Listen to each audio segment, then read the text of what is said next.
Hello everyone. This is anterior bite plane. This is most commonly used removable appliance used to relieve occlusion in case of posterior crossbite. It is also used for treatment of deep bite. The anterior bite plane is a modified Hollis appliance with a flat ledge of acrylic behind the upper anteriors. It is given in maxillary arch.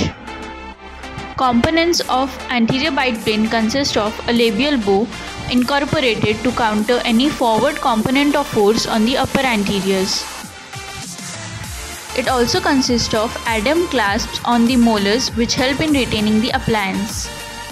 Mechanism of action of this appliance is when the patient bites, the mandibular incisors contact the bite plane, thus disoccluding the posterior that are free to erupt.